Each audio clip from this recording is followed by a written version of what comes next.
Hello everyone, and welcome back to the Quarshie family channel.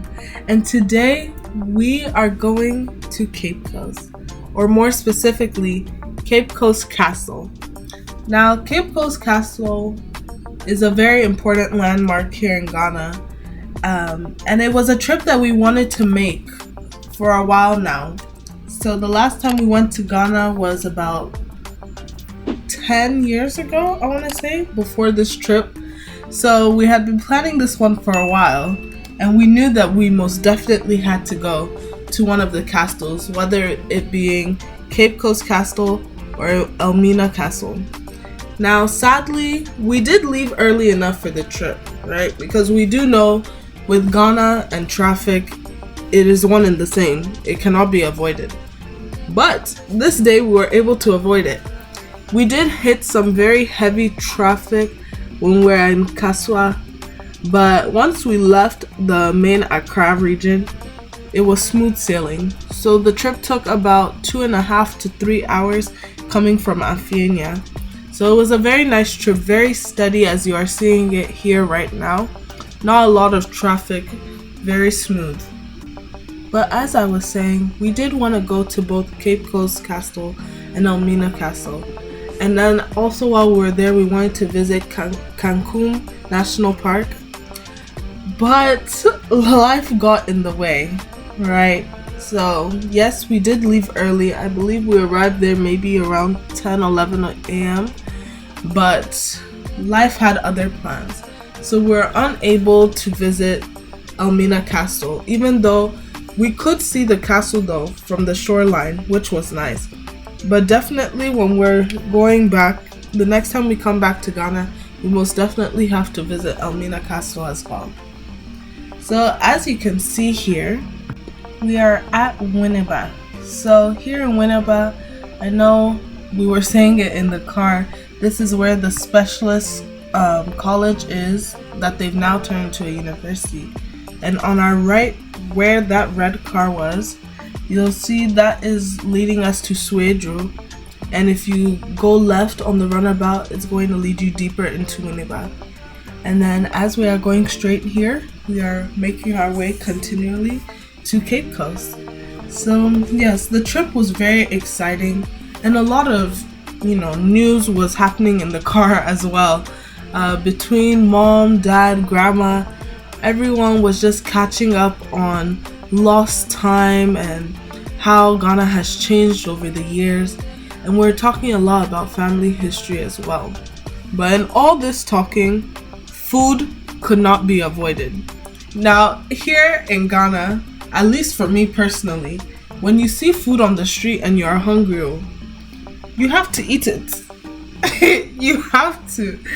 And apparently Winneba trophy is the best trophy there is, according to my father. So we definitely had to stop and taste some of the trophy. So we stopped here, and sometimes I will give you a tip. Sometimes the yam, the braye, it will be very hard. Like sometimes it won't be fresh. So a trick I wouldn't say a trick because it's not a bad thing, but a tip I will give you is that when you do, stop the car to get the food, ask them to break a piece for you or give you one for you to taste. Because once you're able to taste the trophy and the yam, you can see whether or not it's fresh without having to pay for it. This is one thing you'll learn and more as you're in Ghana, and it's a skill that you can learn anywhere else as well. You have to be able to bargain. So as we get closer to the sign on our right, you'll see that we are reaching the Ajumako Road, which will take us back towards Oda and Asaman Kese. But we're going to Cape Coast, so we're just going to keep on going straight. Now, with the way that the roads are intertwined, I realized something about the Ghanaian community, which I'll touch upon more later on in the video. But the community is just so tight-knit, and I feel like that's something that America or these Western countries lack a little bit sometimes. But yeah, we are in Fanti region, My father is a fancy person, and I personally don't know a lot of the fancy words, so I instructed him in the car to say a few for us. If any of you know the translation in English or in Tree, please write it down in the comments. It is greatly appreciated. But okay, Daddy, say a little something in front. Morocco Mamba. Morocco Mamba. Essiden. Ebenazi. Adzio. And no crampo, the real fancy people basing differentiate Yama or say some fancy fool in a Casasa, some fancy fool in Casasa. So, Adzio. yeah.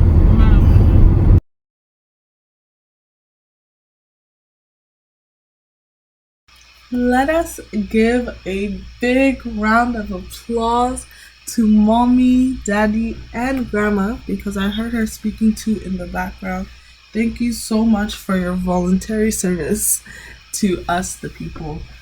And I'm really glad that they did that, because me being a Ghanaian who was born here in America, it was very hard to balance both the languages growing up, especially going to a school where they didn't speak the home language, right?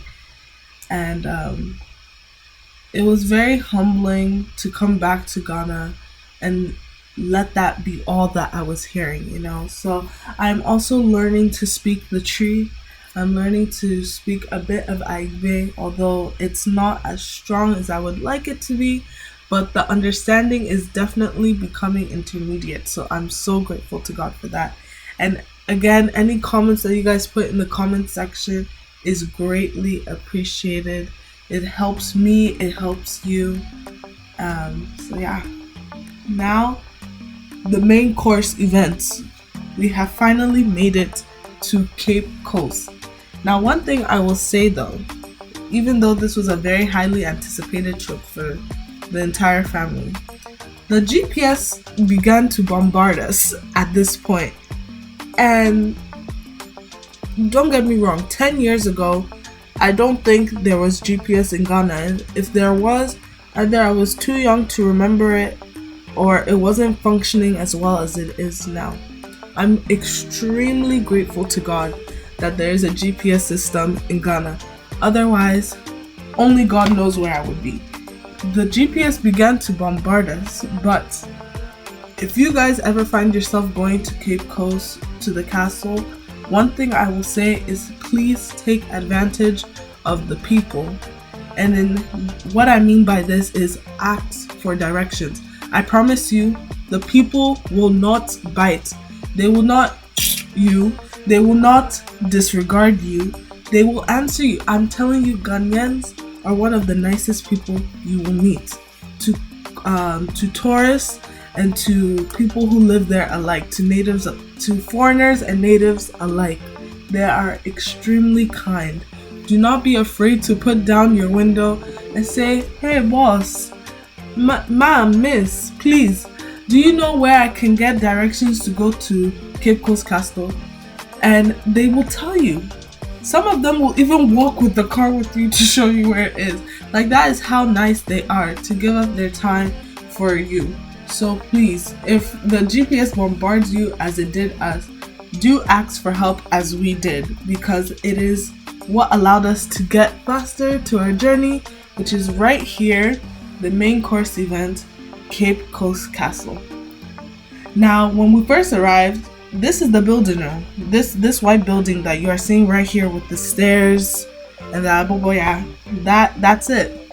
That is Cape Coast Castle. And when we first came, I was like, there's no way that this is Cape Coast Castle. And that building right there is one of the churches that they had. I believe the tour guide said it was a Roman Catholic church, but you'll be hearing more and more details about the actual experience inside the castle in our next video, part 2, so please be on the lookout for that. But before we could get into the castle, we had to, of course, buy souvenirs. So over here, we're just taking in the views, and as I said, the clouds were really starting to come in, and we feared even that it would rain. But thank the Lord God Almighty that it did not start. I'm pretty sure it started raining as we were making our way back, but I can't remember. I'm not too sure.